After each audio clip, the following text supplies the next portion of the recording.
નમસ્કાર. ચાલો આજે ધોરણ 7ના ગણિતના એક પેપરને જરા અલગ રીતે જોઈએ.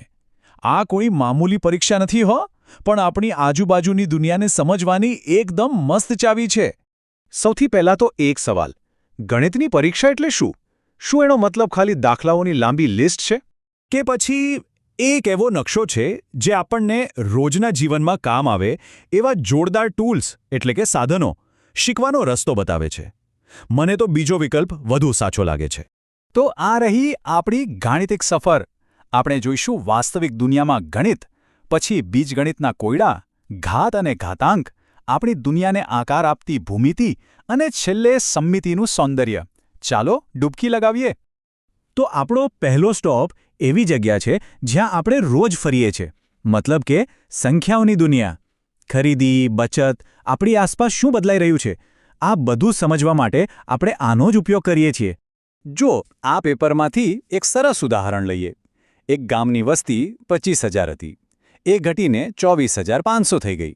હવે આ જે ફેરફાર થયો એને ટકાવારીમાં કઈ રીતે માપવાનો? તો આવા કોઈપણ દાખલાને ઉકેલવાની શરૂઆત ક્યાંથી કરવી? જુઓ, સૌથી સહેલી રીત છે એને નાના નાના સહેલા ટુકડાઓમાં તોડી નાખવાની. સૌથી પહેલાં તો કેટલો ઘટાડો થયો એ શોધો. 25,000માંથી 24,500 બાદ કરો એટલે મળ્યા 500. પછી આ ઘટાડાને મૂળ વસ્તી સાથે સરખાવો એટલે કે 500 ભાગ્યા 25,000. અને છેલ્લે આ અપૂર્ણાંકને ટકાવારીમાં ફેરવવા માટે બસ 100 વડે ગુણી નાખો. અને જવાબ શું મળ્યો? 2%. બસ, ગામની વસ્તીમાં 2%નો ઘટાડો થયો. છે ને એકદમ સહેલું. હવે નફા નુકસાનની વાત કરીએ. આ તો એનાથી પણ સહેલું છે. સીધી વાત છે, તમે જેટલામાં વસ્તુ ખરીદી એનાથી વધારે ભાવે વેચો તો એ તમારો નફો, અને જો ઓછા ભાવે વેચવી પડી તો એ ખોટ. બસ આટલું જ સમજવાનું છે. સારું, ચાલો હવે આગળ વધીએ. હવે આપણે દાખલ થઈ રહ્યા છીએ બીજગણિતની દુનિયામાં. ખબર છે, આ એકદમ કોઈ કોયડા ઉકેલવા માટેની સિક્રેટ ભાષા શીખવા જેવું છે. મજા આવશે. બીજગણિતનો એક મુખ્ય નિયમ છે સજાતીય પદો. નામ અઘરું લાગે, પણ વાત સાવ સહેલી છે. આ એવા પદો છે જેને તમે ભેગા કરી શકો. જેમ કે તમે 5 સફરજનમાં 2 સફરજન ઉમેરી શકો, પણ 5 સફરજનમાં 2 કેળા ના ઉમેરી શકો. બસ એવું જ. અને બીજગણિતનો જાદુ અહીં જ છે. જુઓ, 3m ઓછા 5માં જો આપણને ખબર હોય કે m બરાબર 2 છે, તો બસ mની જગ્યાએ 2 મૂકી દો. એટલે 3 ગુણ્યા 2 જે થયા 6. અને 6માંથી 5 જાય તો જવાબ આવ્યો 1. જોયું? કેવો કોયડો ફટ દઈને ઉકેલાઈ ગયો. ઓકે, આપણો આગલો સ્ટોપ છે ઘાત અને ઘાતાંકની દુનિયા. આને તો ગણિતનો સુપર પાવર જ કહી શકાય. મોટી મોટી સંખ્યાઓને ચપટીમાં નાની કરી દે અને કોઈપણ વસ્તુની ઝડપી વૃદ્ધિ સમજવામાં મદદ કરે. આનો એક નિયમ તો બહુ જ મજાનો છે, ગુણાકારનો નિયમ.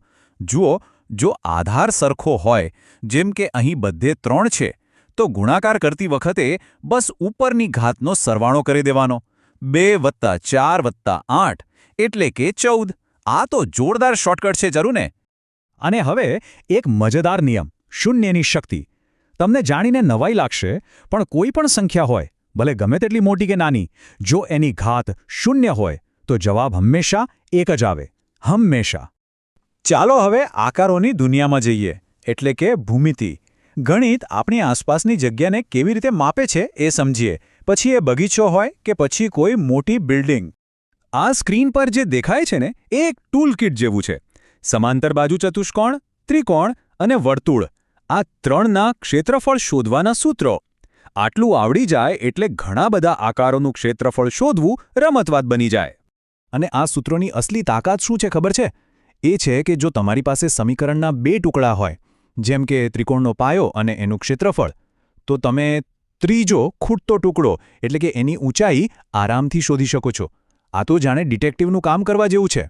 અને હવે આપણો છેલ્લો મુકામ, સમમિતિની ખૂબસૂરત દુનિયા. અહીં ગણિત આપણને બતાવે છે કે પ્રકૃતિમાં, કલામાં, અરે આપણા અક્ષરોમાં પણ કેવી સુંદર અને એકસરખી પેટર્ન છુપાયેલી છે. આ પેપરમાંથી કેટલીક મજેદાર વાતો જાણવા મળે છે. જેમ કે એક નિયમિત પંચકોણને સમમિતિની 5 રેખાઓ હોય છે. વર્તુળને તો ગણી પણ ન શકાય એટલી બધી, એટલે કે અનંત. જ્યારે વિષમબાજુ ત્રિકોણને એક પણ નહીં. અને ચોરસને ફેરવીએ તો એ દર 90 ડિગ્રીએ પાછો એના જેવું જ દેખાય છે. અને જ્યારે આપણે 2Dમાંથી 3Dમાં જઈએ ત્યારે પણ ગણિત આપણો સાથ નથી છોડતું. એક સામાન્ય દેખાતા ક્યુબ એટલે કે સમઘનને ધ્યાનથી જુઓ. એની અંદર પણ એક ચોક્કસ માળખું છે: 12 ધાર, 6 બાજુઓ અને 8 ખૂણા.